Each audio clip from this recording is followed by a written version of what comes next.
star of the show. This is Hudson, not you, not with a T. This is Hudson the dog, Hudson. This is the wholesome content America needed. Are those Crocs he has on? I think they are. Dog Crocs? Dog Crocs. I don't even have dog Crocs for my dog. That is a beautiful puppy. So Hudson is a part of Mutts with a Mission. He was given as a Father's Day gift to Ricky Ronnie by his wife, Jen. He's not their dog, though. He's a dog that has become part of the team, comes 2 to 3 times a week. I don't even need to talk over this. This is just the cutest thing ever. 15 out of 10 on We Rate Dogs. So the Ronnie family pays for Hudson's shots, training, food. He lives with a trainer. He's going to become a service dog, and usually for a veteran, a former service member at around age 2. But he has become a big part of this team.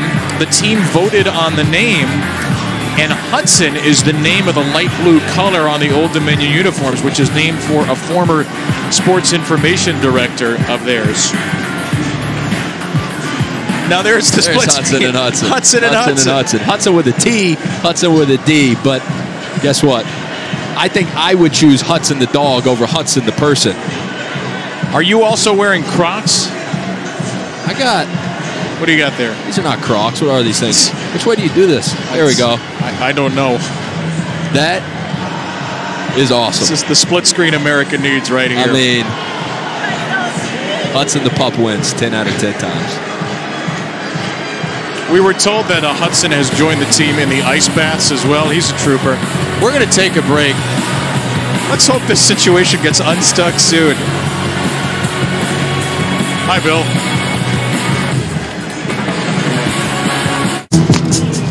You know when all you can see is this area here? Line, dark circles, new reverse,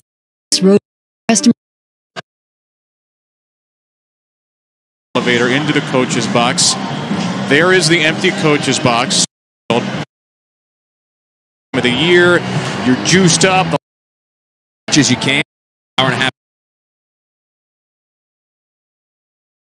Different ways and talk about it. So, couple intense thumb wrestling contests, couple intense games of X's and O's.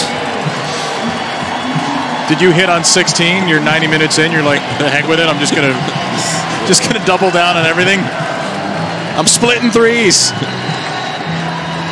All righty. Our long national nightmare is over. It's kind of fun. I'm just happy everybody's safe and out of the elevator.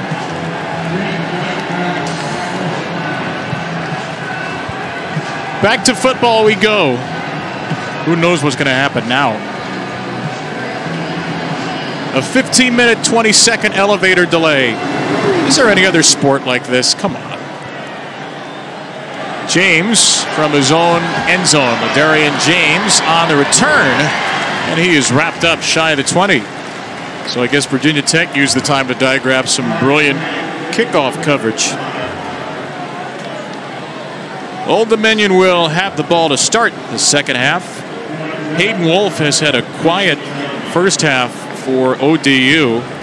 First career opening game start, the 10th start of his career, just 6 for 14 for 37 yards. Grant Wells had a rushing touchdown early, but a couple of interceptions as well for a quarterback who was looking to cut down on that number this year. I think at times Old Dominion has been a bit too conservative. They've really got to find a way to stretch the ball vertically when these safeties start to creep down. Look to throw it here. Wolf is pressured, got away from it to the sideline. That pass is incomplete. Watson was the target. You know, Ricky Ronnie told us this week that they went on a 5-game winning streak to get the bowl eligibility. And really where this offense took off during that 5-game winning streak was when Hayden Wolf started to excel at the RPO stuff, the run-pass option, giving him options to count the box and count the high safeties and throw it or run it based on that box count. And we haven't seen a lot of that this first half. Immediate pressure. Wolf dumps it out. It's the running back, Watson, who again does well after the initial contact to gain 5 yards with Jalen Griffin all on him. Another third down after the injury. An injured player on the offensive line of Old Dominion. That's Tyron Hunt, the left guard, who started 12 of 13 games a season ago.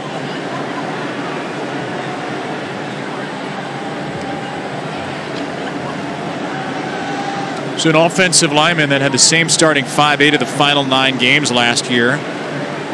They really solidified it after a shaky beginning. And Tyron Hunt is heading, it appears, straight off the field. So Gary Hoover, senior from Neptune, New Jersey, is going to replace him at left guard. Old Dominion 1 for 7 on 3rd down in the first half, and 3rd and 5 they've run mesh routes and man coverage, and there is no safety into the middle of the field here. See how Hoover holds up here in pass protection. The new left guard. Offensive line was overrun there. The pass is completed, but short. It is finally a completion to Zach Kuntz, and it's going to be shy of a first down. Yeah, the problem here is it's 3rd and 5, and Kuntz runs a drag route 2 yards short of the sticks.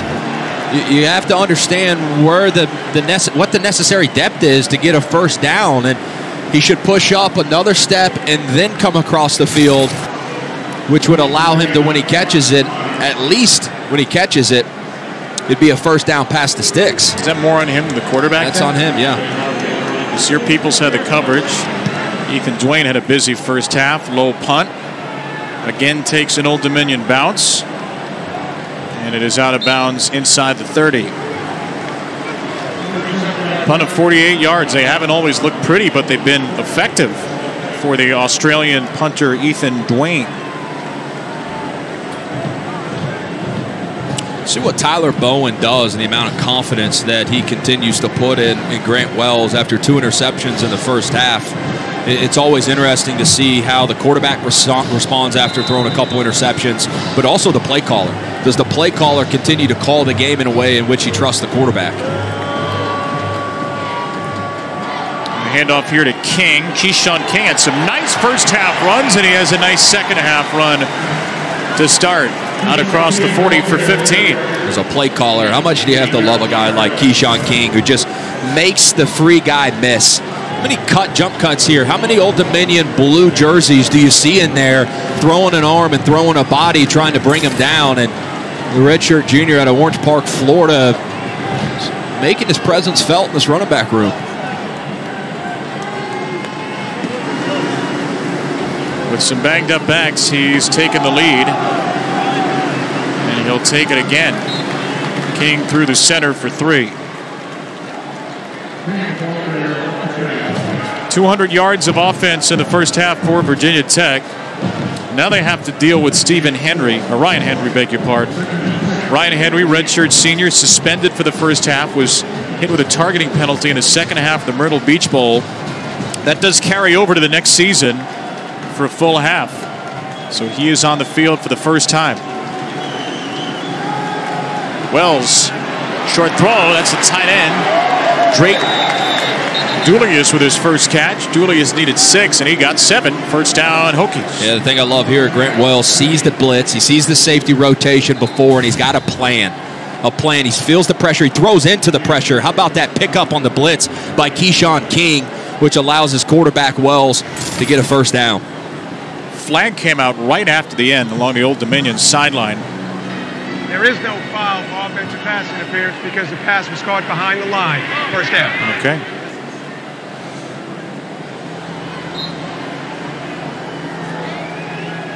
Cleared up by Wayne Winkler. Ricky Ronnie's second season, 3rd year at Old Dominion.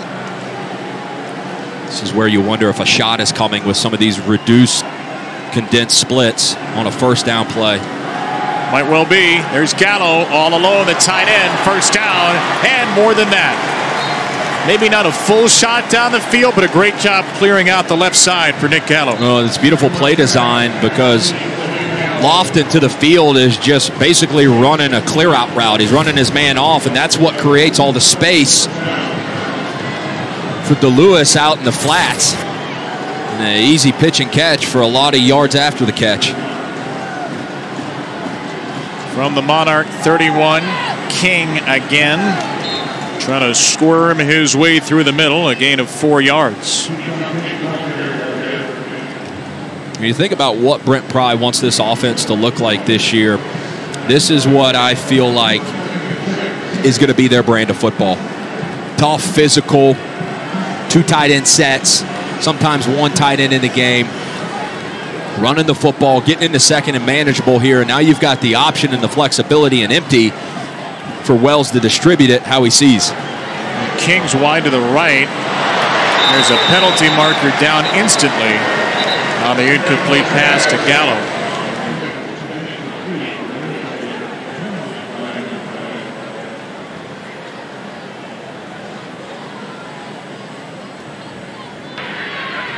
Illegal motion, offense number 13, went in motion from the line of scrimmage. 5-yard penalty, still first down. Illegal shift here, guy moving. His receivers got to be set for at least a full second before the ball snapped.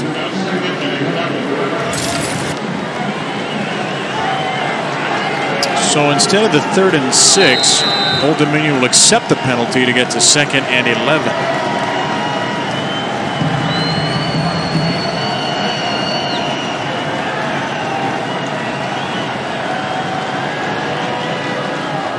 Handoff for King again. Nowhere to run. Jalen Holston this time, beg your pardon, was the running back, and he was crunched. Henderson was there in the backfield. Chris Trinidad 2, and it'll be 3rd and very long. Yeah. They split Lofton out way to the field, and it's a combination of Henderson, but also the nickel Sam coming in, seeing the run. Ryan Henry was all the way bumped out, double teaming Lofton to the field, and as soon as he saw run, he stuck his nose in there. Nice to have Henry back here in the second half. No gain on that play.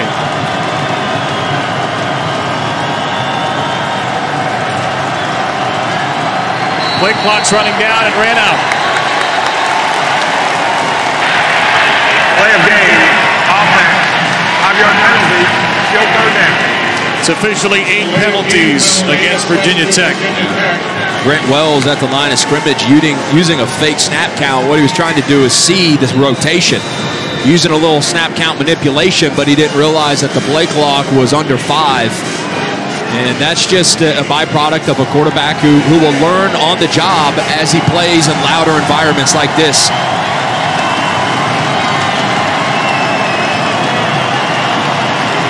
A lot of Hokie fans, but the Monarch faithful making noise. It's a 3rd and 16 draw. Wells will put Virginia Tech, we think, into field goal territory, a run of 10. But remember the last field goal try, Vincenzo Anthony had the high snap that was scooped and scored for a touchdown. And Anthony is going to return as the long snapper here for a Virginia Tech field goal try.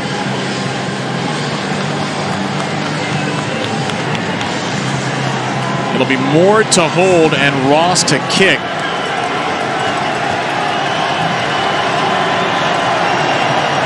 Ross from 44. Snap is better, so is the hold. The kick is a beauty. Right down the gut from Will Ross to tie the game at 10. Good first drive of the second half for Virginia Tech. We are all square at ODU. With no fees or minimums. What kind of person would come here at 5:45 a.m.? Well, there's Carly, a carpenter, just like her dad. There's Juan. He's building a house and a better life. Lamar needs a torch for welding school. Ed's putting in a pool for a friend.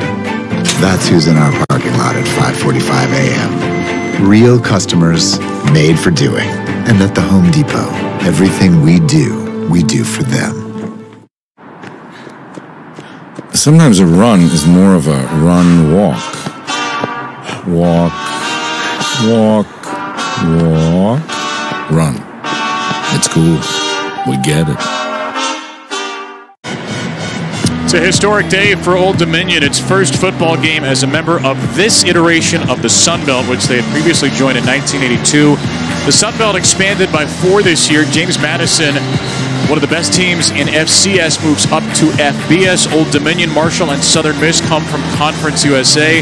Just the right column there, Hudson, shows you how much deeper this league has gotten with the additions of App State, Coastal Carolina, notably over the last decade. I think the Sun Belt is one of the best, if not the best, Group of 5 conference in all of college football. I mean, it is top down. I mean, Louisiana was ranked last year.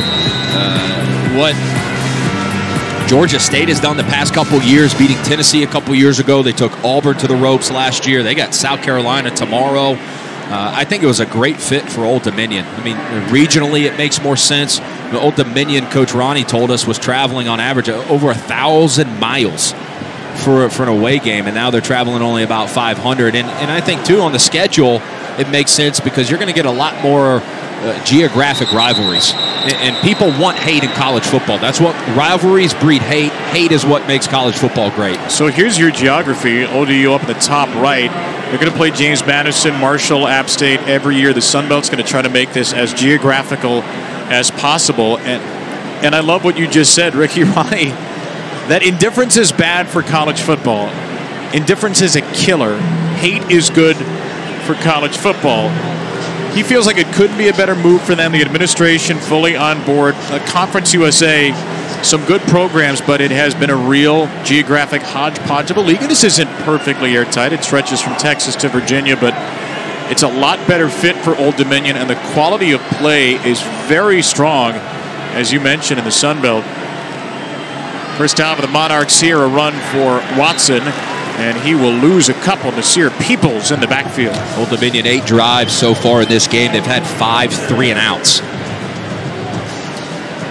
You want hate in college football, or you just want good cartoons? Yum.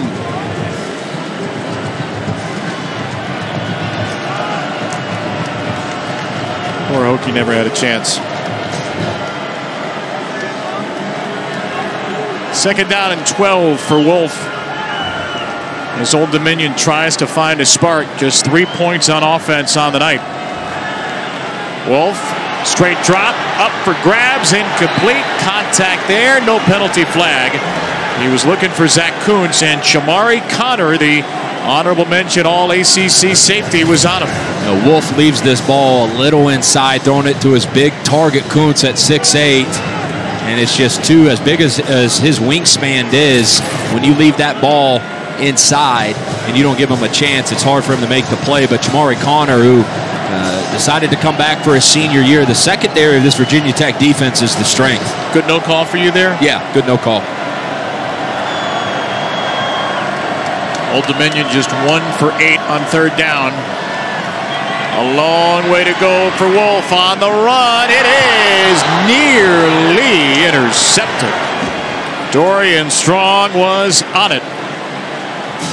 Well, Dorian Strong comes off the route. He's actually covering the post route to the field, and he comes off as he feels that out route break off. And he reads it perfectly. He reacts on a dime, and it hits him right in the chest, and it should have been an interception. Again, Dorian Strong, Shamari Connor, I think this secondary of Virginia Tech is going to cause opposing offenses a lot of problems this year.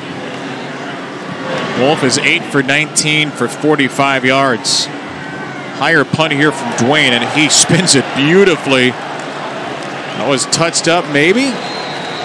Old Dominion tried to let it go, and they did touch it up at the 20. It's a punt of 57 yards for the freshman from Australia, Ethan Dwayne. It's turned into a special teams battle.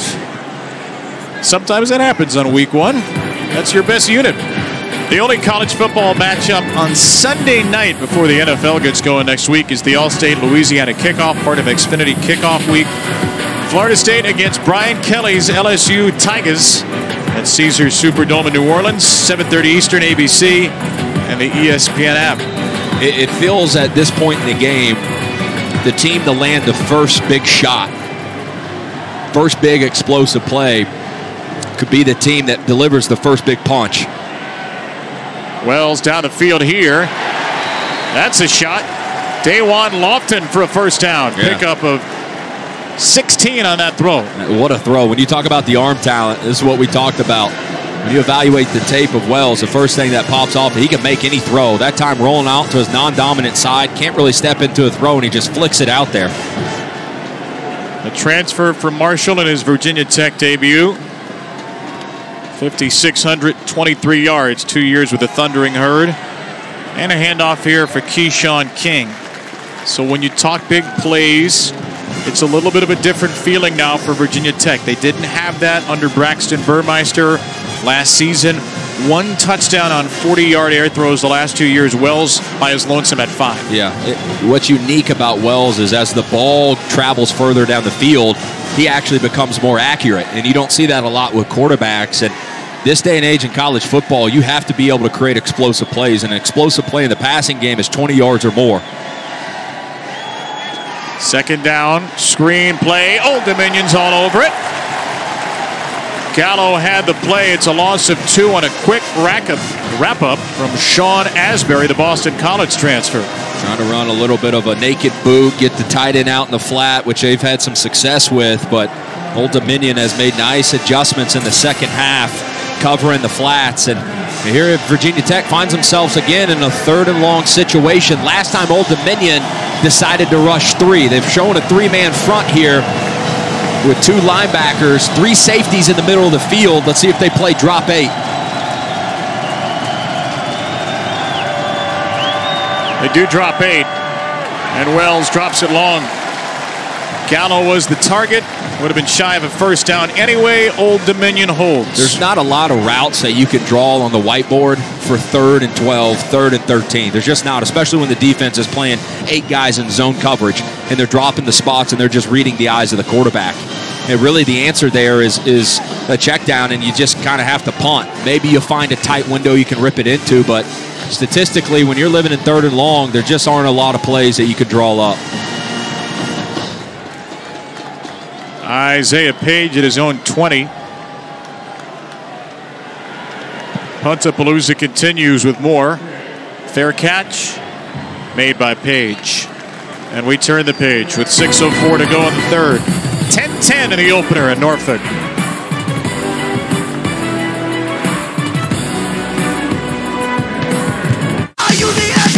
What kind of person would come here at 5:45 a.m.? Well, there's Carly, a carpenter, just like her dad. There's Juan. He's building a house and a better life. Lamar needs a torch for welding school. Ed's putting in a pool for a friend. That's who's in our parking lot at 5:45 a.m. Real customers made for doing. And at the Home Depot, everything we do for them. We have to tell everyone that we just switched to Verizon's new Welcome Unlimited plan for just $30. I've already told everyone. $30? That's awesome. It's their best unlimited price ever. For $30 a line, I'm switching now. The network you want, the price you love, only from Verizon. Old Dominion trying to get anything going on offense. 7 of their 10 points came on a scoop and score on a bad snap on a field goal. Kevin Riener is the acting offensive coordinator here. He was announced on August 21st. That's just 2 weeks ago.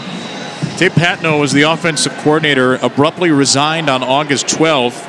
And so Riener is just 30 years old, is calling plays for the 2nd time. Wolf is hit. The ball is out. It's picked up by Virginia Tech's Dax Hollifield. Jaden Keller punched it out, and it's a takeaway for Tech at the 10. And it's an RPO, and the one downside about RPOs is your offensive linemen are blocking runs, but the quarterback has the option to throw it. And so if that ball doesn't come out quickly, bad things can happen. And Dax Hollifield picks up after Hayden Wolf just gets drilled from the blind side. Dax Hollifield, who punched the ball out for Virginia Tech's first turnover earlier in the game, this time right place at the right time. A 5th-year linebacker. It was Jaden Keller, who did not have a tackle a season ago, with the sack, and there is the lunch pail. Hold it high, Hokies. It's back. So an empty backfield for Wells on 1st and goal, and flags are flying from everywhere. This is the one mistake that Old Dominion just couldn't make. It has been a field position game so far. And in games like that, it really comes down to which is the first team that makes the first big mistake. All-star offense, number 89. 5-yard penalty, still first down. Drake Julius, the tight end. 5th turnover of the game. Virginia Tech's committed 3, and now Old Dominion 2. If I'm Old Dominion, I'm selling out to stop the run, but you have to remember, and you have to account for the legs of the quarterback. Last time they were down here in the first quarter, Wells pulled it on a zone read for a touchdown. We'll give it to King here, following his blockers inside the 10, down to the 6. That's a gain of 9 for Keyshawn King. The redshirt junior up over 100 yards. He's had a great day, hard runner. He's going to get more and more opportunity throughout the season because of his performance today. They pulled a guard, pulled a tight end, run a little counter tray action. And we knew coming in, because of the absence of Thomas and the banged upness of Holston, that he was going to get a shot. He goes over 100 yards already. 103 career carries, 108 in 23 games.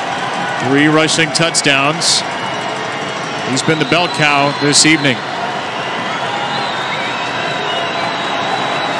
Play clock at 4. It's Wells on the keeper. Nowhere to throw it.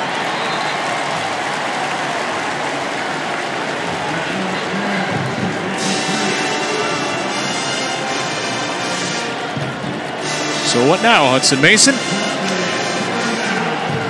You know, this is a situation in the red zone where you'd like to take advantage of a taller receiver or a taller tight end. Virginia Tech doesn't have a 6'4", 6'5" receiver, and here they got a bunch formation to the right.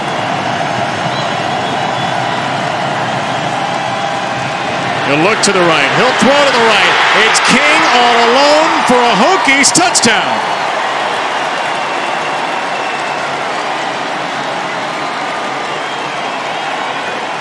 Grant Wells catches it. It felt like a screen. I think it threw off the defensive line of Old Dominion because the way Wells was retreating just made it feel like it was a slow screen. He whips his eyes back around to the right, and Keyshawn King was absolutely, totally uncovered out in the flat.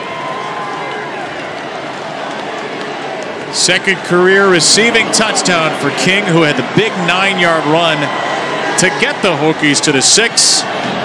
And the touchdown catch to end it. Extra point sliced through by Ross. A modest 10-play drive after the forced fumble from Jaden Keller and the recovered fumble from Dax Hollifield to set up the touchdown for Tech. It's the defense that led to the short field and the opportunity here to score 7 points. But see, it feels like a slow screen the way that Grant Wells looked to the left. But the thing is no offensive linemen are out in front, so it's not a slow screen. It just totally confused the defense of Old Dominion. And I go back to the fact that in a field position game, when your offenses are struggling in a game like this, it always typically comes down to which team makes the first big mistake. And Virginia Tech has been aggressive all night. Their defensive line, especially the interior part of this defensive line, has caused havocs. They caused a havoc there that led to a fumble recovery and a touchdown. Well, you want Bud Foster lunch pail defense? Virginia Tech's giving it to you. 3 points allowed defensively. The Hokies have completely stymied Old Dominion and finally given opportunity after opportunity. They do cash in for 7.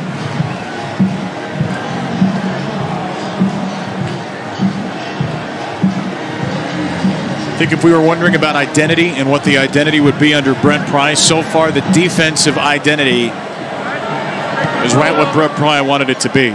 Game 1, yes. Tougher competition ahead, yes. But a good start on that side of the ball as James is wrestled down to the 21.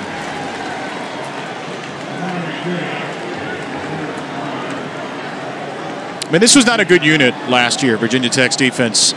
They were the 5th best scoring defense in the ACC, but on a yards per play basis, tied for 92nd in the country, allowed nearly 6 yards per play, 98 in the country in rushing yards per carry. Their pass defense was not great. These are the ACC ranks for Virginia Tech. And there's the new coordinator, Chris Marve. He's not calling the plays right now. Brent Pry is. Chris is a very young guy, bright star in the coaching business.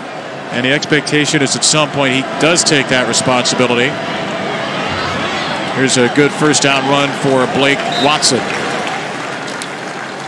Chris Marve, who, by the way, told us when we asked him, why did you coach football? He said, it was the last thing I was thinking about in college. At Vanderbilt, he was a double major in human and organizational development and sociology, and just felt driven right at the end of his career, in part because of Brent Pry, who was his linebackers coach and has been a mentor to Chris Marve since the start of his college career. Watson again trying to spill forward for the first down. He's right near it. Marve has done a tremendous job everywhere he's gone. Last year at Florida State coaching linebackers, and if you look at the way that he helped improve Florida State's rush defense by 50 yards, I know as soon as Brent Pry got the opportunity to start to put together his staff, he thought of Chris Marve, 33 years old and an absolute rising star in this profession. You asked him what made you say yes. He said Brent Pry. Brent Pry. Speak for itself.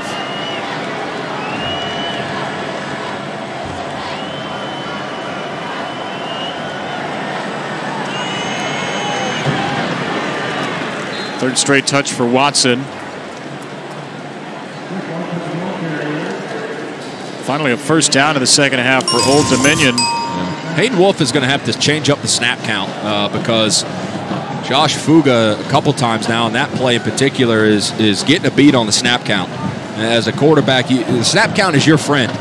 You got to go on one, you got to go on the quick, but you got to mix it up. And that'll help out your offensive linemen because it'll slow down the pass rush.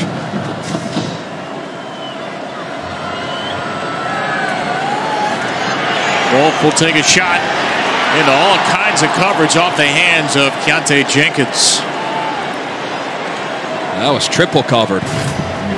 Hayden Wolff should not have thrown this.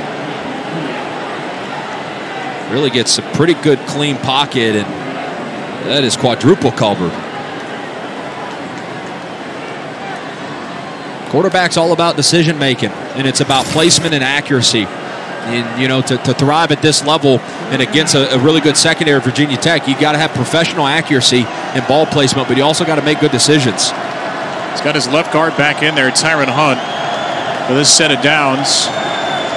How many will the Hokies bring? They back off. They only rush 3. They get near Wolff anyway. He has to make a play on the run, and he will not. A 3-man rush was more than enough for Virginia Tech, which gave up 1 first down, but will force another punt. Yeah, this time it's Pollard. A couple plays ago, it was Fuga. This time it's Pollard. It's been the interior defensive linemen that, again, have been getting a beat on the snap count. And you see, Pollard splits a triple team from the 2 linemen and the running back, and he's just been given absolute havoc to the pocket presence of Hayden Wolff. High punt for Dwayne. No fair catch signal made by DJ Harvey, and Harvey will cut it to the sideline and get something out of this, but 2 flags are thrown. A punt of 44, return of 19, that will be negated.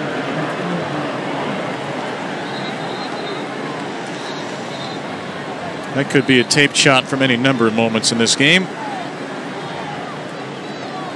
Has not been clean penalty-wise for either team.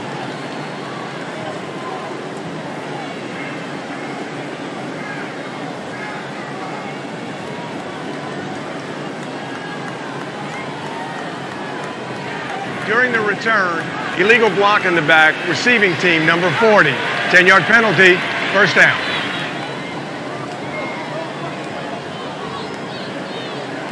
Saturday, 2 great matchups highlight our Week 1 college football lineup. Chick-fil-A kickoff, part of Xfinity Kickoff Week. Oregon and defending champion Georgia at 3:30 Eastern in Atlanta, followed by Notre Dame at Ohio State, 7:30 Eastern on ABC. Both games streaming live on the ESPN app. On the eve of the first true Saturday in college football. We had week 0 last week to whet the appetite. Backyard brawl, Purdue, Penn State yesterday. It's a juicy meal tomorrow on a first down play. D.V. Harris is in the backfield for Old Dominion to trip up Chance Black. D.V. Harris, 2.5 sacks last year, 5 tackles for loss. Really active in the run game, and this time he gets a good jump on the tight end for Virginia Tech.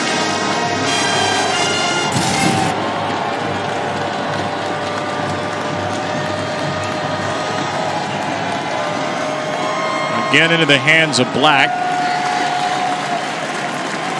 Couple of shots here, but by and large, Virginia Tech has stayed on the ground, even without the injured Malachi Thomas. It feels like when Virginia Tech has been, I don't want to say backed up, but when they've been on their own 20 or 25, they've taken a more conservative approach. Now they find themselves in a 3rd and 7, and Old Dominion has done a really good job of mixing up their pressure packages tonight. Sometimes they show it and they back out. Sometimes they show it, they bring it. This time they're showing it again. Let's see as Wells checks, if they check. A lot of pressure coming. Off the back foot, Wells a little bit too long, and his receiver didn't see it. Pressure came from E.J. Green, the backup linebacker, as Wells took a shot. Yeah, they bring an all-out pressure, playing man with a single high safety, and Wells takes a lick. Tries to put enough air under it, knowing he's got to anticipate and let it go early. And I thought it was interesting this week. Blake Seiler, the defensive coordinator for Old Dominion. Remember, Grant Wells at Marshall last year played Old Dominion. He was kind of the hero of the game. 2-minute drive, ended up winning it for him. But asking Blake Seiler what he wanted to do differently, he said blitz more. Good field position coming. Isaiah Page with a fair catch. Only a 34-yard punt for the All-ACC punter, Peter Moore. Here's Old Dominion with great field position. You wonder just where is that shot? When is it coming? You know, they've been really reserved tonight on taking opportunities when these safeties for Virginia Tech have started to creep lower and lower and lower as the game goes on, and you see him here 8-9 yards, which is pretty shallow. 6-3 and outs for Old Dominion, 5 turnovers apiece. The backyard brawl, it is not. Monarchs looking for their first offensive touchdown tonight. Wolf will hand it off. Nothing doing. Dax Hollifield was all over it. And Armani Chapman, the cornerback, as well, for a loss of a yard on Watson. That's Armani Chapman, the corner, who comes in from the boundary. Anytime that ball's on the left hash and that safety starts to creep over there, that means somebody's coming. And a perfect timed blitz and a perfect time call to run that type of blitz by Brent Pry.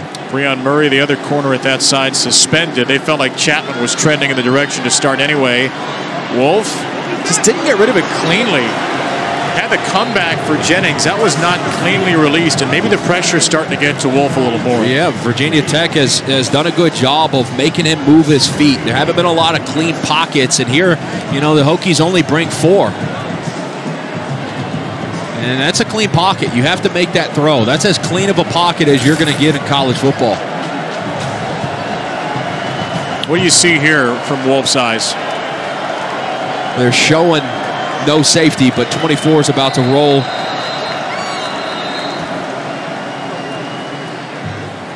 And Virginia Tech calls a timeout. Virginia Tech, they're first. It'll be 30 seconds. So Brent Pry didn't like what he was seeing there.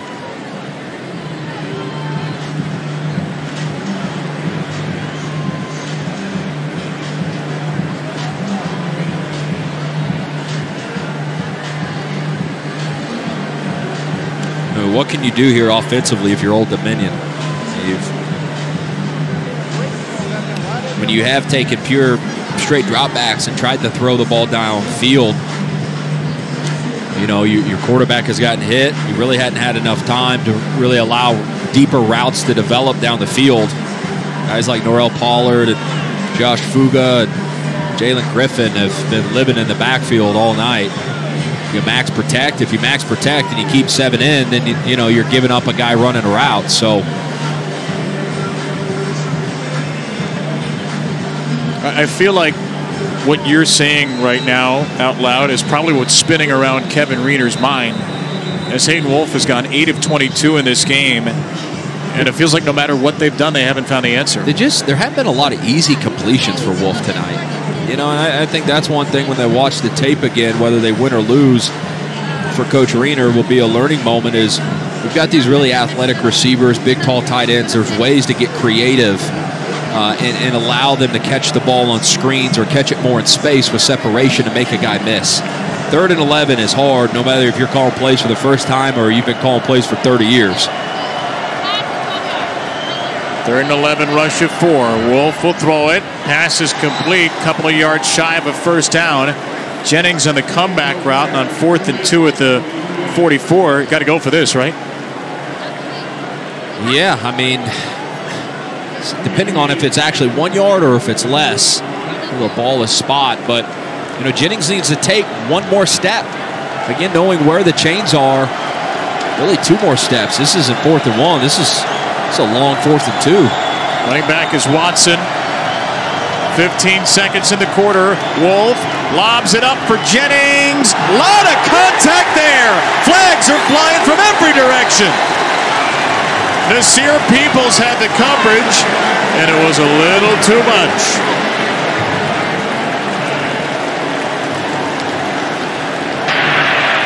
Pass interference. Defense, number 5. 15-yard penalty and an automatic. Well, Jennings does a really good job of getting Peoples in a trail technique, meaning he's got him in his hip pocket. And watch this, as soon as Jennings kind of turns his head, as a DB, you're thinking, okay, the ball is close. And that's when DBs start to tend to swipe and stick their hand out because they're thinking the ball's about to fall in the arms of the receiver. It's a great job of Jennings of turning his eyes and his head around because the ball wasn't as close as it really perceived to be. A penalty to bail out Old Dominion and keep the Monarchs drive alive. But Virginia Tech has been so good defensively in this game. They've allowed just 3 points defensively in the first game of the Brent Pry era. It's been a lunch pail kind of night. The forced fumble by Keller, picked up by Hollifield, led to the touchdown to King. Hokies in the lead with 15 to play.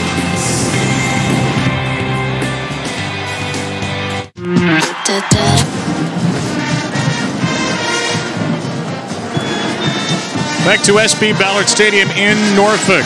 Kevin Brown and Hudson Mason with you. Virginia Tech in front by 7 in the start of the 4th quarter. Here in this opening week of college football, but Old Dominion driving to try and tie. Hayden Wolff will check it down, looking for Zach Kuntz. He hasn't been looking for Kuntz too much in this game. Just 1 catch for Kuntz, 5 targets. And Jalen Griffin had the coverage there on the 6'8 tight end. Yeah, Brent Pry's game plan has completely eliminated the big tight end who was 2nd in the country last year with 73 receptions. And really has eliminated Ali Jennings as well, the 2 pass catches and 2 biggest targets for this Monarchs offense. Armani Chapman is assigned to Kuntz at the top of the formation. 3rd down. Kuntz is underneath. He slipped free. He's got a first down.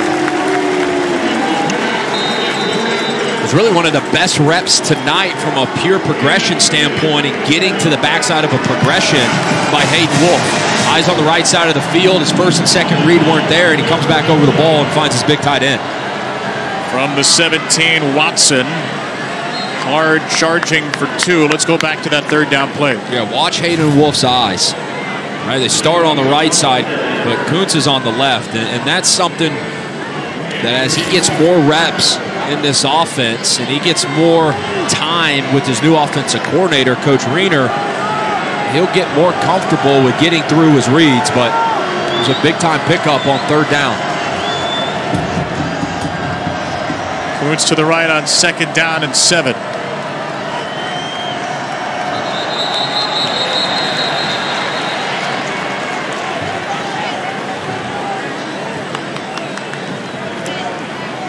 The reduced split, the shift by the defensive line of Virginia Tech spooked this offensive line at the last. Well, they're calling it on Virginia Tech. The umpire, Trent Crawford, jumped in and may have changed this discussion. I wonder if they're saying that Virginia Tech called out the snap, because I mean it was a penalty right before the snap, which is why I thought it would have been a false start.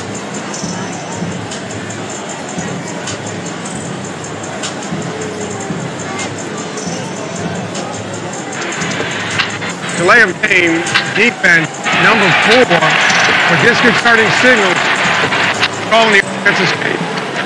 5-yard penalty, still second down. So we got some of that. You were right on that, Hudson. That was a delay of game on number 4, Dax Hollifield, for the signals. Yeah. The weird part is they said for signals.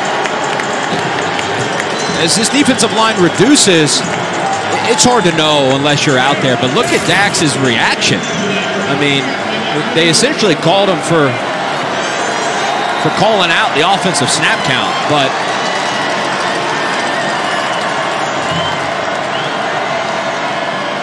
second and 2. It's Wicks, the backup running back, taken down with enough for the first down. Jaden Keller with a tackle. It is first and goal, Old Dominion. Keyshawn Wicks, the 6'1", 193-pound sophomore, at a great camp. A little bit of a bigger back. He spells Watson.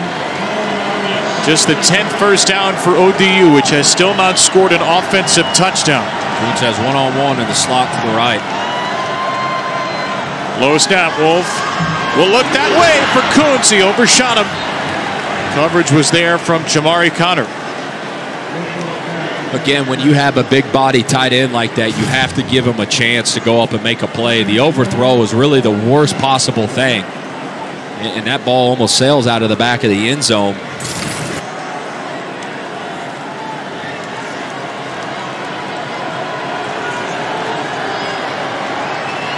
Tenth play of this drive coming.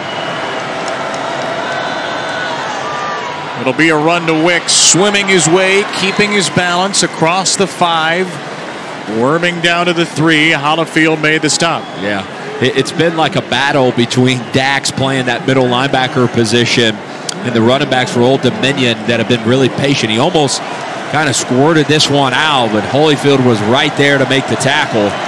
You know, big third down and goal here from about the 3-yard line. 8 tackles for Hollifield, the 6th leading tackler in the ACC a year ago. Where do the Monarchs go on third and goal? Wolf looking for Kuntz. It's incomplete. Coverage by Connor. He went for the 6'8" tight end again. What will Old Dominion do on 4th and goal from the 3, down 7? Running a slant. Kuntz runs a good route. He's open early when he comes out of his break, and the ball's a bit late, which allows Connor to recover and break it up. You like the field goal here? 4th and goal from the 3, down 7? I think it's the right call. Early in the 4th quarter, I think it's the right call. Ethan Sanchez from 20. It's 17-13. 6 points offensively for Old Dominion. A long drive ends in just 3.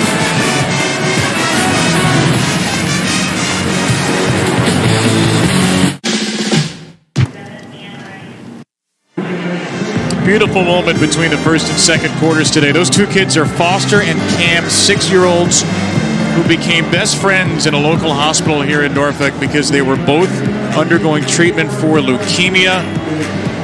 They beat leukemia, and now they've received their wish, which was a trip to Disney World.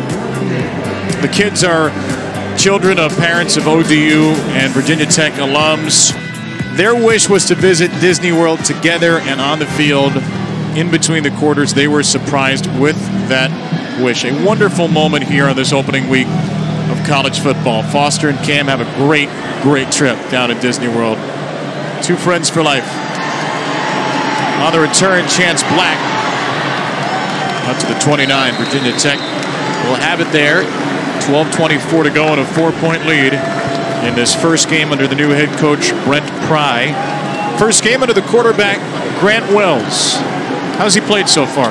I think he's rebounded nicely after the 2 interceptions. And what I love to see is that his play caller has never really lost faith in it. As I said, you can lose faith as a quarterback. You can get a little trigger shy after throwing a couple interceptions, but so can your offensive coordinator. And I think Tyler Bowen, who's calling plays for the first time in his career, has done a nice job trusting him. He's 3 for 7 on deep shots in the game. Keyshawn King here. Wells, a couple of years at Marshall. He's a Conference USA Freshman of the Year in 2020. First freshman quarterback to be named first team All-Conference USA. Honorable mention All-Conference a season ago. It's another injured Old Dominion player.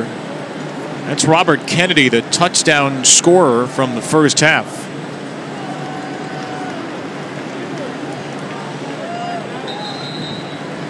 We'll step aside in Norfolk here in the 4th. The Boeing Red Tails Classic is more than a matchup between 2 historically black colleges and universities. It's a reminder of the Tuskegee Airmen's bravery and sacrifice, the first class of black fighter pilots who trained at Tuskegee Institute in Alabama during the height of Jim Crow. The Boeing Red Tails Classic opens the college football season, so follow the action on social by using the hashtag RedTailsClassic and enjoy the game.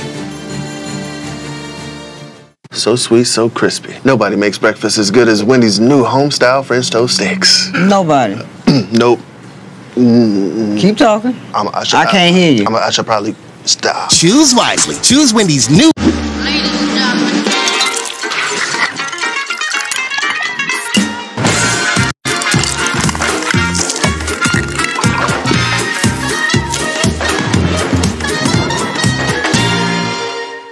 We have to tell everyone that we just switched to Verizon's new Welcome Unlimited plan for just $30. I've already told everyone. Wait, did you say Verizon for just $30? It's their best unlimited price ever. $30? That's awesome. Yeah, and it's from the most reliable 5G network in America. For $30 a line, I'm switching now. Yeah, it's easy. And you get $960 when you switch the whole family. Wow, I gotta let my buddies know. We're already here. The network you want, the price you love, only from Verizon. Virginia Tech's got the lead here in Old Dominion. It's 4. It certainly could be more. The Hokies have had some notable miscues tonight. Yeah, it's looked like a typical Week 1 matchup for both teams. Interceptions, 2 in the first half for Virginia Tech. Miscommunication on a route, a bad decision to throw an out route versus a press corner, and then a sloppy snap on a long Virginia Tech field goal that led to a scoop and score and the only touchdown of the night for the Monarchs. Was this a miscue? The coaches got stuck in the elevator for 15 minutes. That wasn't their fault. That's a harsh miscue right there. But it's Week 1. We're all iron the kinks out. Even the elevator operators. This was a 4th down penalty against Nasir Peoples, extending a drive and leading Old Dominion to 3 points. A lot to iron out for Brent Pry. It's Week 1 of what should be many in his Virginia Tech career, and he's got a first down here. It's the tight end Nick Gallo, who's been pretty involved in the passing game tonight. How many times has Virginia Tech burned Old Dominion with the tight end just leaking to the flat? They kind of show the ball like it's going to be inside zone. Those linebackers kind of suck up thinking it's going to be run, and then the tight end comes from the opposite side of the formation and just leaks into the flat. Gallo, the leading receiver in the game, 6 catches for 46, had 25 catches in 35 games coming in. Younger brother of former Tech offensive lineman Eric. Keyshawn King tripped up. Terry Jones, who's had a nice night, had an interception. And on that tackle. This Monarchs defense, which has 7 starters back this year, is going to be a tough defense to move the ball on in the Sun Belt this year. And they lost their all-time leader in tacklers, Jordan Young, but that's Henry 8, Henderson 42. They feel really good about those 2 linebackers. Brought back the whole defensive staff as well under Blake Seiler. Youngest coaching staff in the country here. Wells hit and delivered another one to the tight end. That's catch number 7 for Nick Gallo as Wells once again shrugs off a hit. I like the way the tight ends have been featured in this offense, and I like how Wells goes through his progression here. He gets back to the other side of the field and finds a completion. That was something that Tyler Bowen has been preaching to Grant Wells. Find completions. When you find completions, good things happen. Let's see if he can find one here on 3rd and 5.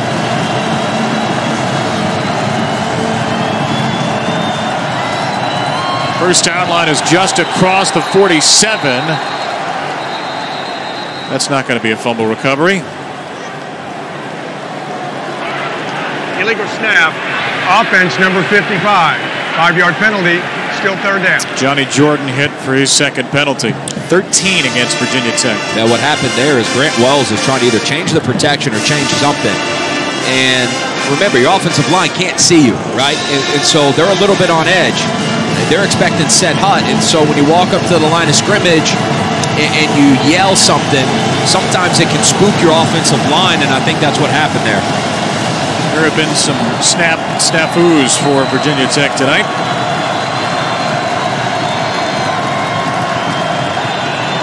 Wells quarterback draw, he almost broke it, but it was covered up well enough at the point of impact.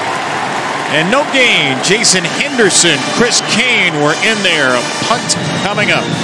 They ran this same play earlier in the half, and they picked up about 10 yards on it. And this time, Blake Seiler said, "Nuh-uh, I'm going to have every gap accounted for. I'm going to play man on the outside, just like he told us he would do, and he'd be really aggressive. Trust his corners, his senior corners." And they ran a nice TE stunt, tackle in stunt. Virginia Tech wasn't able to pick it up. High, booming punt from Moore. Harris leans into the fair catch, a short one. A lot of hang time, but only 30 on the kick. Our next UFC Fight Night tomorrow from Paris. Heavyweight main event. Former interim champ Cyril Gane takes on Tai Tuivasa in a 5-fight knockout streak. Plus Robert Whittaker squares off against Marvin Vettori in the middleweight co-main. Prelim start at noon Eastern, followed by the main card at 3 Eastern on ESPN Plus in English and Spanish. Go to ESPNplus.com or download the ESPN app to watch.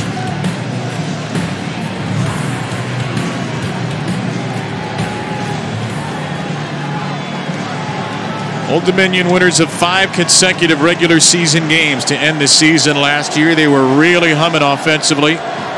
Scored just 10 offensive points in the bowl game against Tulsa. Only 6 offensive points today. Hollifield with a tackle on Sims. No gain on first down. How many times today has Hollifield just been unblocked? You know, it's like... Too many? Too many. I mean, you might want to get an offensive lineman on him. The guy's a tackling machine who will put his body on the line and do whatever it takes. Wolf, there's the shot. One-on-one. It is caught. What an adjustment. Ollie Jennings finally makes the big play they've been waiting for. 35 yards. Speaking of adjustments, Kevin, that's the throw that Hayden Wolf had to make. The underthrow to give his guy a chance to make a play. Keep it on the ground on first down. Hollifield, another tackle. We go back to the catch for Jennings. How many times have we seen Wolf overthrow his receivers? He gets the one-on-one matchup that he wants with his receiver, who had over 1,000 yards receiving last year, and that's just like a back shoulder underthrown ball. That is a great throw and great execution on the throw from Hayden Wolf. West Virginia transfer had over 850 yards in the last 7 games a season ago. Second down and 10. Obisani is the running back, and a very conservative pair of plays after the 35-yard pass. And I think that's where they've gotten a bit predictable, and Brent Pry and his defensive staff have figured out, after an explosive play or a first down, Old Dominion has been heavy run following those type of plays.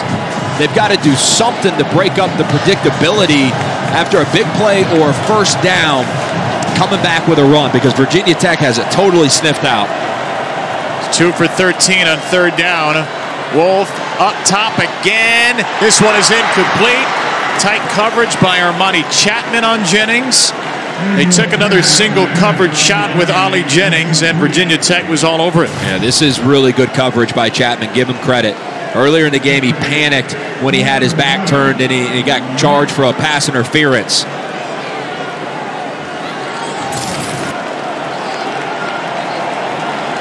Fourth and 11, the offense is still out there.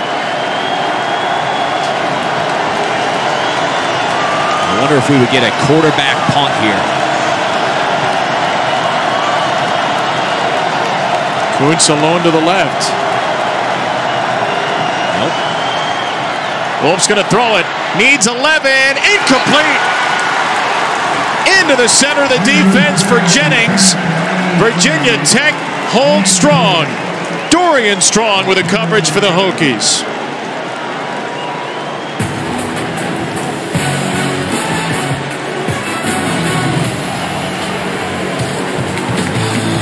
A fourth down stand for Virginia Tech. They've allowed just 6 points defensively in the first game of the Brent Pry era.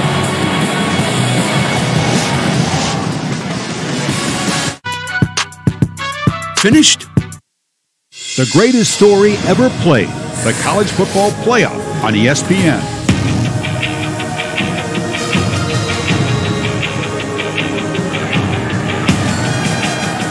Virginia Tech's first game under Brent Pry, Old Dominion's first game in the Sun Belt, is still up for grabs. The Hokies have control of the steering wheel after a fourth down stop. Under 7 minutes to play in this fourth quarter.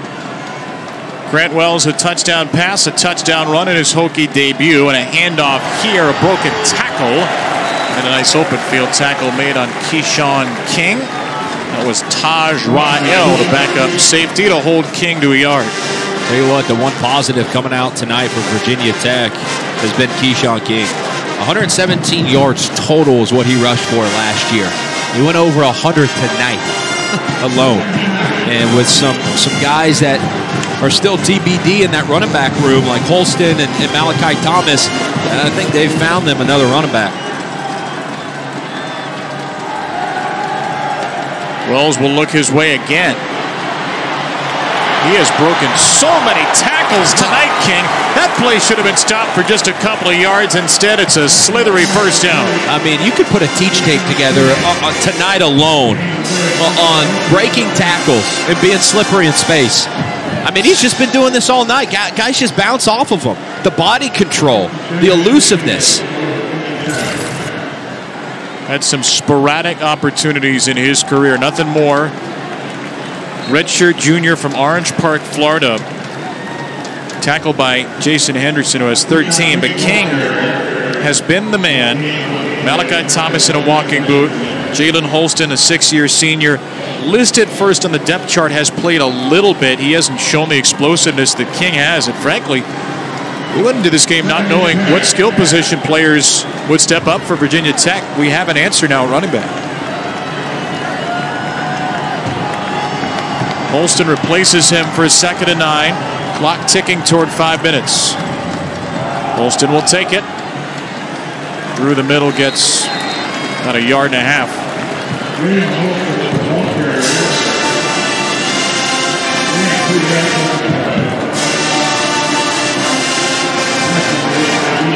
What's your thought process here for Tyler Bowen, offensive coordinator? You definitely want to play it safe. If you're going to throw it, maybe a screen, maybe a short to intermediate, high percentage completion type throw. But if you're the quarterback, Grant Wells, and nothing's open, it's not the end of the world to take a sack here. You certainly just cannot put the ball in harm's way. 2 interceptions tonight. Wells here, first down throw inside the 40. He hit day one Lofton. Down to the 38, he got 9 yards. You see the aggressiveness from Tyler Bowen when they've got the Monarchs on the ropes. He's going for it. He's going for the jugular. Comeback route versus soft corner is a great play call. And Lofton slams on the brakes. You get enough time and protection. And Wells executes a beautifully thrown ball. And now what you're thinking is bleed this play clock down to under 5 on every snap. And if you're the running back, ball security is the most important thing. Snap it a little earlier than that. It's a pass instead. It's the tight end Drake Dulius, the 6th-year senior. Got 5 yards, stayed in bounds, under 4 to play.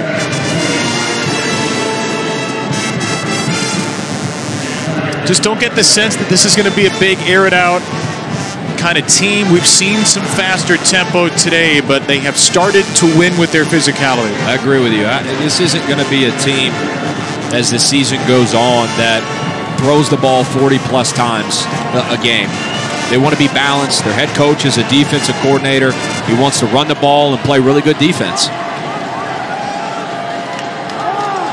Holston again. Jalen Holston brought down. There's a flag on the play right near the line of scrimmage.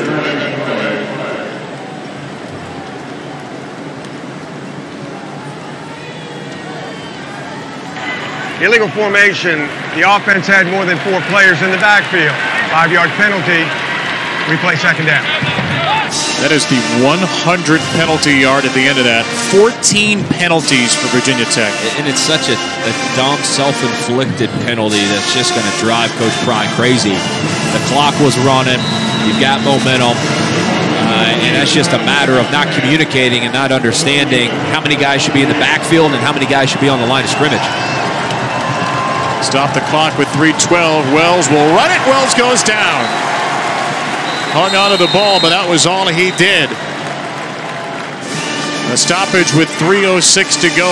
Old Dominion with a couple of timeouts, and they will use their first of 3. This was a designed quarterback run with an option to throw the ball to the perimeter on an RPO. If it was going to be thrown, it had to be thrown immediately. Remember, offensive linemen can't be more than 3.5 yards down the field when the ball is thrown. Otherwise, that's an illegal man downfield. So it was a design quarterback draw, and Coach Ronnie decides to burn a timeout, still 2 in his back pocket, and 3rd and 13 here. We saw them go for it on the last 3rd down. Run a comeback route past the sticks. I'd be shocked if they're just as aggressive in this 3rd and long situation. Well, it's down to crunch time now for these two coaches who know each other so well, who ran so many 2-minute drill battles in their time together at Penn State. Their time at Vanderbilt with James Franklin before that. Brent Pry, the defensive coordinator of the Nittany Lions. Ricky Ronnie, his good friend on the other side. Not friends for these 60 minutes. 3rd and 13. He'll look to throw it with Wells. A short pass. It is intercepted. Oh, wow! A flag thrown very late.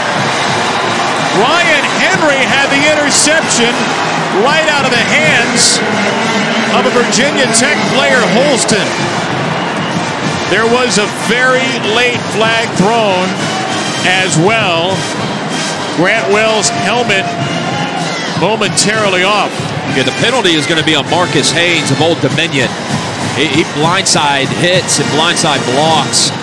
After seeing the replay, I'll be able to tell you if it's dirty or not, but he went straight after Grant Wells after the interception. So the penalty is going to be on Old Dominion.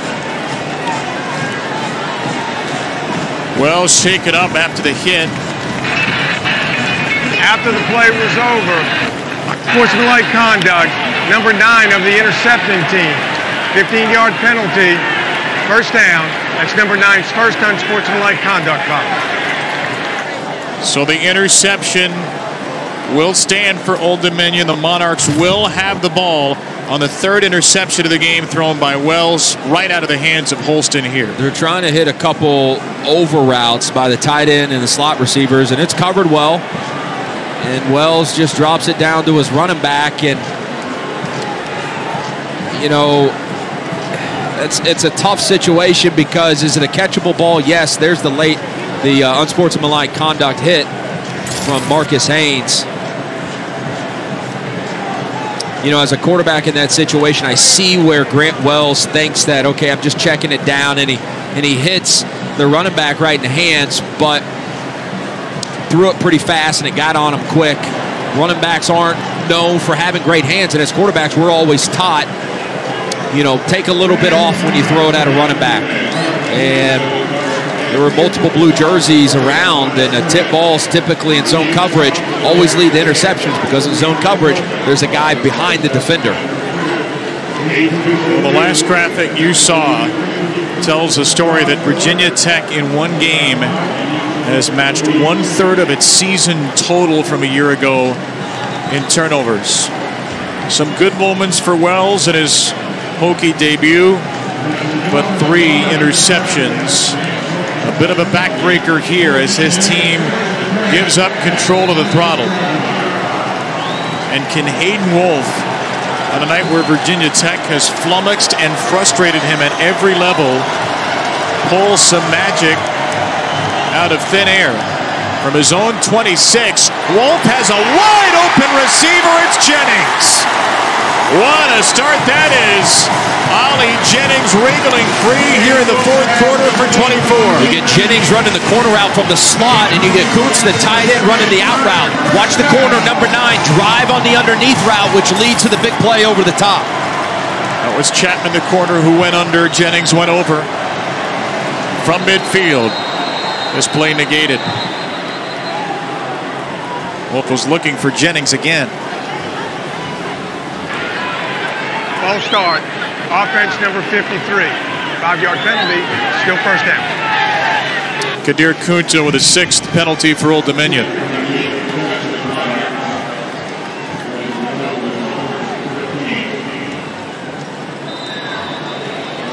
It just feels like a game that Old Dominion should have no business being in, and yet Virginia Tech has handed them chances, and they, to their credit, have been opportunistic defensively. 1st and 15. Kuntz, the man in motion.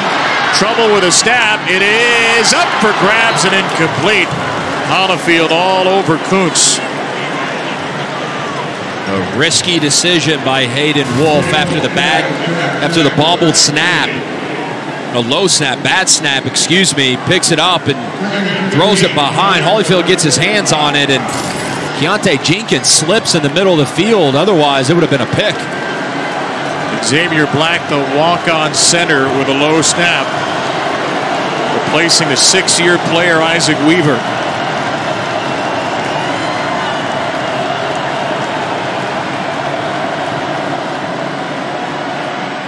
Second down, a long throw to get 5 yards. Jordan Bly back to midfield to the original line of scrimmage. 2 minutes and 11 seconds remaining in a 4-point game. If you're Kevin Riener of Old Dominion, you have to look at this as 2-down territory. The young offensive coordinator called plays for the first time. You have 2 downs to get it. You don't have to pick it all up in 1 down. Kuntz is used as a blocker. Wolff is going to run it. He typically doesn't do that. He took a big hit. The ball came free. It is picked up by Virginia Tech. It appears the Hokies think they have it. It is Virginia Tech ball. The question now, was Hayden Wolff down before that ball popped out? Jalen Stroman was in there for the Hokies. He popped it loose. And with 1:46 to go, is it turnover, or was the quarterback Wolff down? It was a great play. Wolff, nothing's open, steps up. Look at this little pump fake right there. Buys him an extra 5 yards, and his knee is down. No question. No question about it.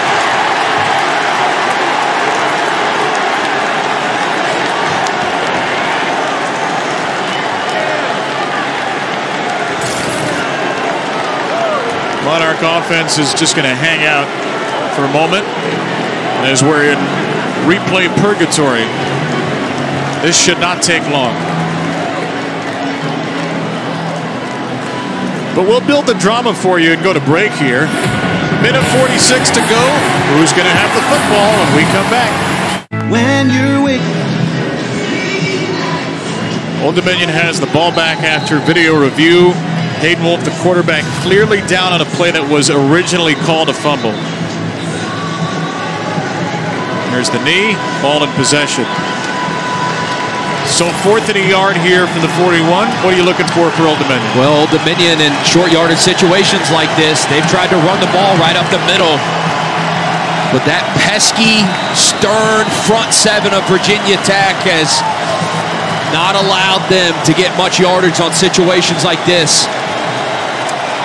Old Dominion with 2 tight ends set in. Typically, that's a heavy run personnel set.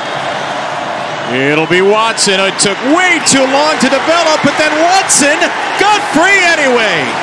That play was DOA, and Blake Watson breaks another tackle to keep the game alive. I mean, there is nothing there. Look at the log jam there. How in the world does Blake Watson turn that into a positive gain? Needed 1, got 2. From the 39. Wolf looking for a lot of it. He threw it short. Incomplete down near the 10. Ollie Jennings was the target. I mean, from here, I thought Hayden Wolf pulled it on the zone read because Blake Watson was going the opposite direction. Turns out he actually had the ball, and he just kept his legs going, his legs churning, and that's the hard runner that he is. Over 215 carries for him last year, which was a program record, and they've turned to him in big moments again tonight, and it's paid off. Virginia Tech really struggled on 4th down defense a year ago. They allow a big one here. 1:16 and 2 timeouts for the Monarchs. Wolf off his back foot, up for grabs. It is caught down to the 1-yard line. Ollie Jennings. The flags are out as well. Dorian Strong in the coverage. This penalty will quite obviously be declined, and it should be 1st and goal at the 1. Well, Hayden Wolf gets hit as he's releasing the ball. And the ball does not come out cleanly whatsoever. But time and time again, you see underthrown balls work out because the receiver can see it when it's underthrown and the DB can't. Yeah, Wolf totally hit as he's throwing, cleanly hit, can't really step in and finish his throw, which is why the ball kind of floats in the air. And Dorian Strong sees it. He just can't quite slam on the brakes quick enough to make a play. And the past 2 deep ball throws for Hayden Wolf have been underthrows. The back shoulder ball earlier in the drive to Ollie Jennings, which resulted in a big play, and then another underthrow ball there. Tywan Garbett, one of the defensive ends, was down for a long time, just left injured, which means Virginia Tech will be a little less stout on the front line. After an amazing catch by Jennings, a first half where he was blanketed. 1 catch and he lost a fumble after it. But the all-conference first-team Sun Belt pick has stepped up with 1 big play after another here in the 2nd. What a game it's been for Old Dominion, for both teams. I mean, Old Dominion has really just struggled offensively and struggled to generate explosive plays. And then all of a sudden on this last drive, when you had to have it, Hayden Wolf has stepped up big, but so has Ollie Jennings. No timeout was taken, just an injury timeout, which means the clock continues to run. 45 seconds and ticking. Now a timeout will be called by Virginia Tech.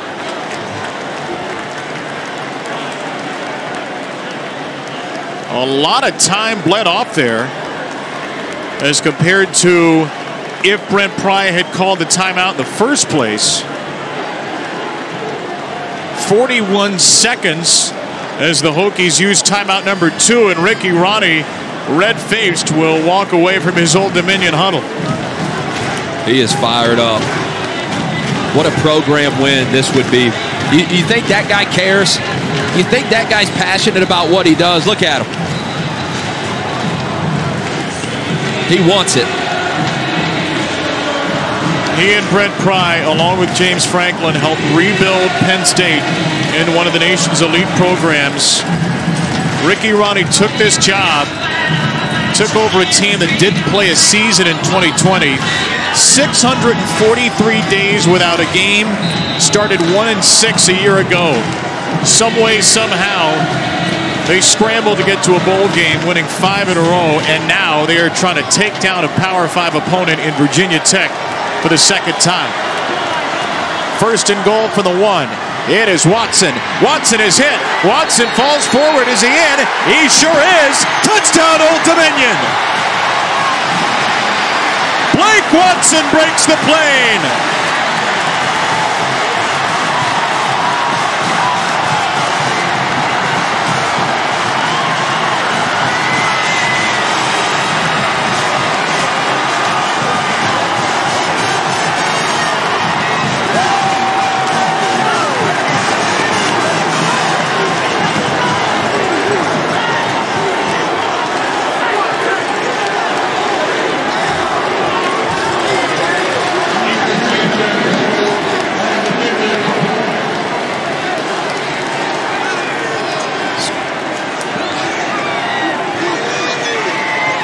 Sanchez to make it a 3-point game.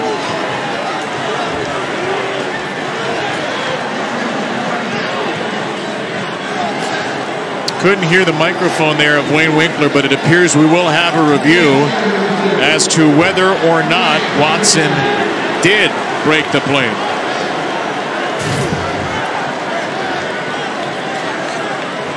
Remember, the ball, all the ball has to do is cross the front plane of the end zone for it to be a touchdown.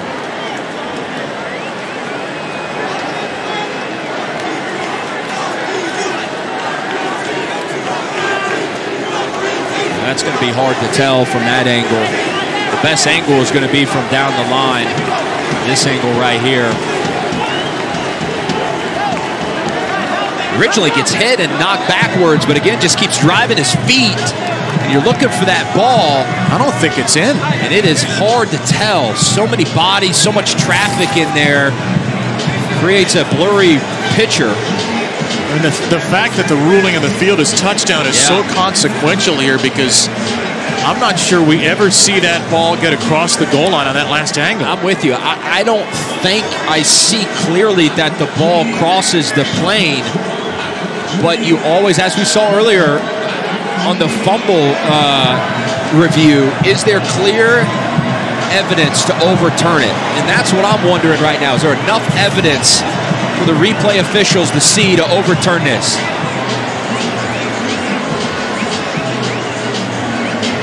Not from that angle.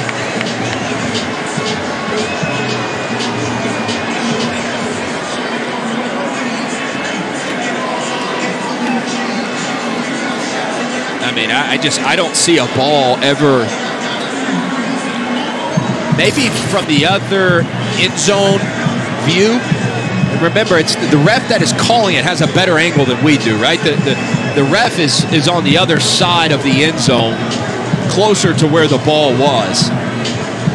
But after video review, the runner was short of the goal line, therefore it is not a touchdown. It will be second down, goal to go inside the 1. The replay decision qualifies for 10-second runoff. Please set the game clock to 27 seconds, and the game clock will start on the referee's signal. Now, 27 seconds on the game clock, please. What you don't want to have here if you're Old Dominion is a false start. I mean, the ball is inside the 1. They said it's on the 1. It is on the inch-yard line. And Old Dominion is in shotgun here. I can't believe they're not going under center and running a quarterback sneak for how close the ball is to the end zone. Old Dominion could take a timeout to negate the 10-second runoff. It does not appear that they are going to. So the clock will go to 27 seconds because of the 10-second runoff. Here are the final 2 minutes. I don't think Old Dominion has taken a snap from under center all game. They will not do it here.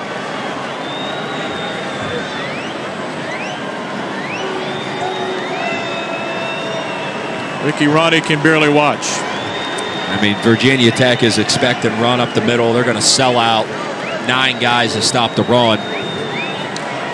And you're really at a numbers disadvantage running the ball here up the middle if you're Old Dominion, because they've got 9 and you've got 8. The quarterback, unless he can pull it and use his legs here. Now, is Ricky Ronnie going to use the timeout? His team's heading back to the sideline.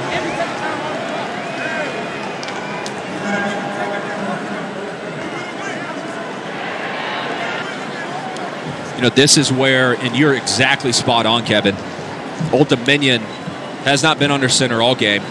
I don't even know if they have any plays in their playbook where they are under center. And so it's not smart to all of a sudden just say, hey, we're going to put you under center and you got to deal with a center quarterback exchange when you never practice it. That's not good coaching. My point is the lost art of quarterbacks being able to get under center and take snaps from under center is really non-existent in the game anymore. And in moments like this where you need a quarterback sneak, you're inside the 1 yard line. It makes sense to have that, but teams just don't practice taking snaps under center. It's almost similar to bunting in baseball. Right. And I'm sure everyone at home right now is going, well, why don't you practice then? That answer we don't have for you, unfortunately. 37 seconds are back on the clock, which means Old Dominion would have elected to use the timeout. Second down inside the 1. Again, it is Watson. This time he is in for sure. Light up the fireworks. Old Dominion is in the lead. For real this time. Blake Watson with a touchdown plunge. And pandemonium continues here in Norfolk. Well, how fitting is it that it's the redshirt junior Blake Watson who caps it off for a touchdown. Their bell cow.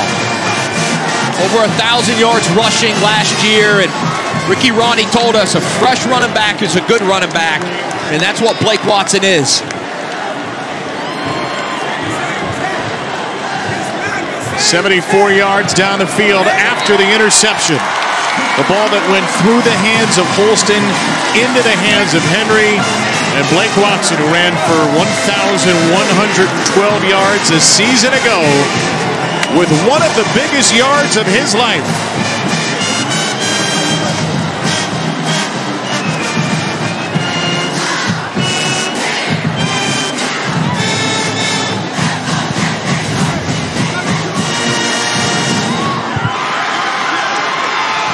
How about the running hard from Blake Watson on this drive? Remember earlier in the drive on 4th and 1, the play was blown up and it was dead. And Blake Watson took what should have been a major tackle for loss and somehow squeaked 2 yards out of it, which prolonged the drive, and then punches it in there when there was really not a lot of room. Bodies flying everywhere. He's a hard, tough, physical runner who keeps his leg going. Hard to bring down with just one guy. And Old Dominion offensively, who basically just stalled the first 3 quarters of tonight, really the first 3.5 quarters. The last drive when you needed your players to step up, they stepped up in a big way. The first offensive touchdown of the night for Old Dominion. It took them 59 minutes and 27 seconds. Now a squib kick. This will stay in bounds. It is not fielded cleanly by Keyshawn King. He is going in the wrong direction. Virginia Tech's going to have a whole lot of football field in front of it with just 30 seconds to go and a single timeout. You know, this is not 2018, where Old Dominion was a 28.5-point underdog. Virginia Tech was seen as an ACC contender, and the Monarchs ran the Hokies out of town. The spread was about 6 or 7 here.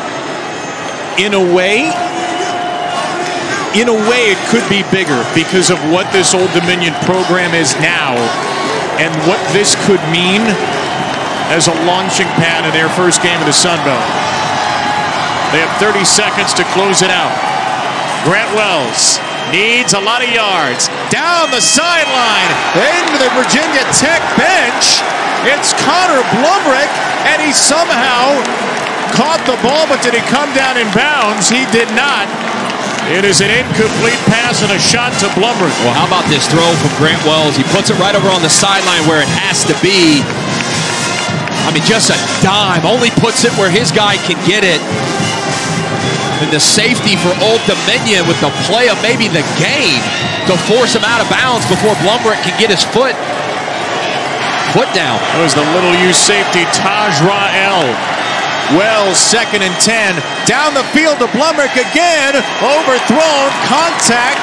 And the Virginia Tech bench is not going to get the flag they want. This time it was Trey Hawkins in coverage.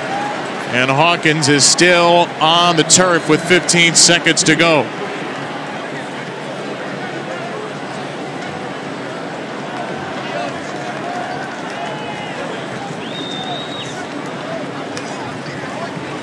Hawkins is the senior corner who Coach Ricky Rahne just raved about the way he's improved this offseason, his ball skills, how much improvement he's made as a cover corner. I think when he went up for that jump ball there, he landed on his back or his lower half just awkwardly. Again, another nice out and up play design where Blumrick gets a one-on-one jump ball opportunity. That's all you can kind of ask for. And yeah, Trey Hawkins just falls very awkwardly on that back.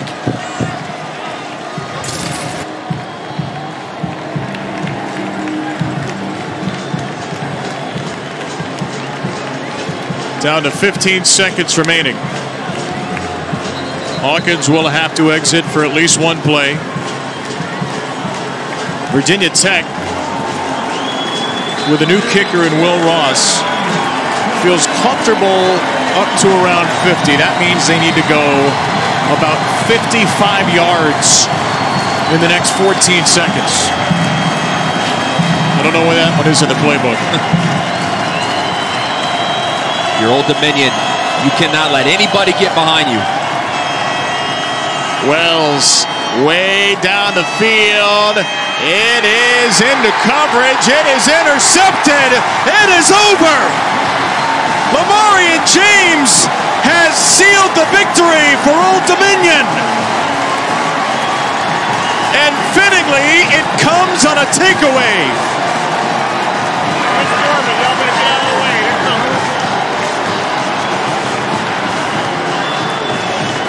You're right, Kevin. When they look back on this game tonight for Virginia Tech, it's going to be the story of turnovers and missed opportunities. Wells just doing all he can here, is just throwing up a prayer.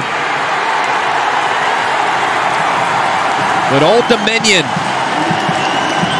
if you didn't know, now you know. Welcome to the Sun Belt. The Old Dominion Monarchs were picked to finish last in the Sun Belt East. I say to the rest of the Sun Belt East, good luck. James, the sophomore from here in Norfolk, who had a great camp with a bunch of interceptions, seals the deal with a fourth. And paint the Commonwealth Monarch blue. Here they come as Old Dominion takes down Virginia Tech.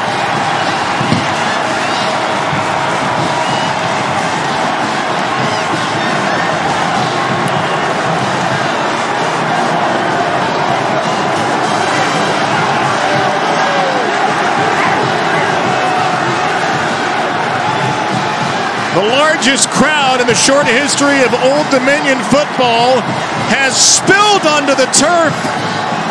Their second win over a Power 5 team, both against the Virginia Tech Hokies.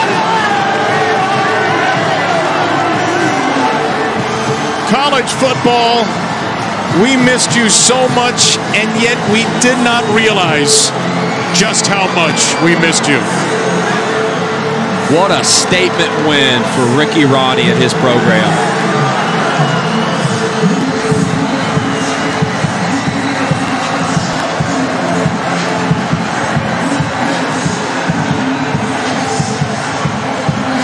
They are having a party in Norfolk tonight.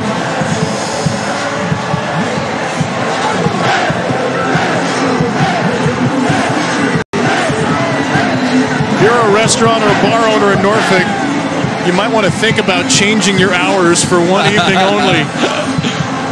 The first of a 10-year contract between Old Dominion and Virginia Tech, and the Monarchs, who are supposed to be little brother in the state, take down the Hokies. Ricky Rahne is the winner in his first game against Brent Pry, with the two as head coaches.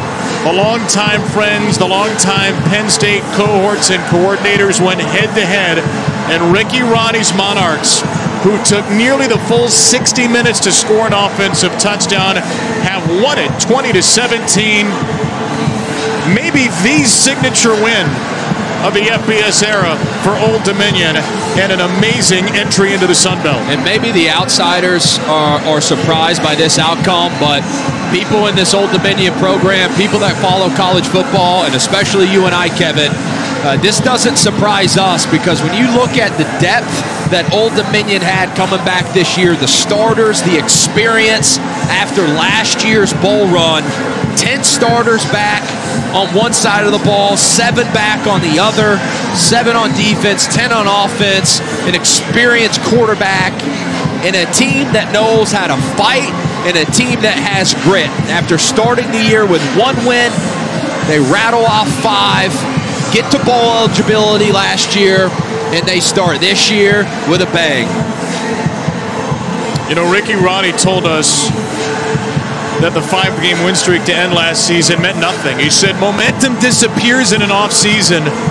The momentum, my friends, is back. Back in beautiful Monarch blue.